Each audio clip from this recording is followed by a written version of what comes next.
Well, hey everyone, Richard here at Stuff You Can Do in Excel. We're going to do another Excel in 90 seconds video. Today we're going to learn how to quickly convert a table of data into a range of data. So let's get into it. The data file for this is located in the description section. Remember, if you like the video, click the like button and don't forget to subscribe to the channel. So we got this data. We know how to turn it into a table. Click anywhere in the table, go up to Insert and click on Table.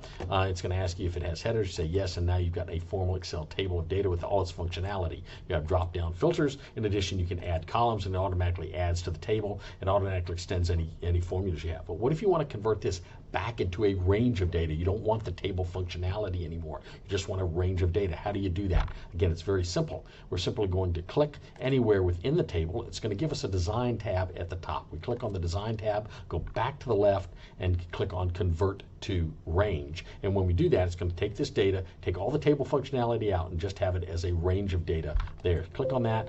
It's going to ask you if you want to convert this to a normal range. You say yes, and now it's just a normal range. I know the bands and color bands are still there, but the table functionality is all gone. I don't have any drop-down menus. I can't just add a column or add a row to this and it extends my formulas. That doesn't happen anymore. So quick, easy way to turn your tables into a range of data.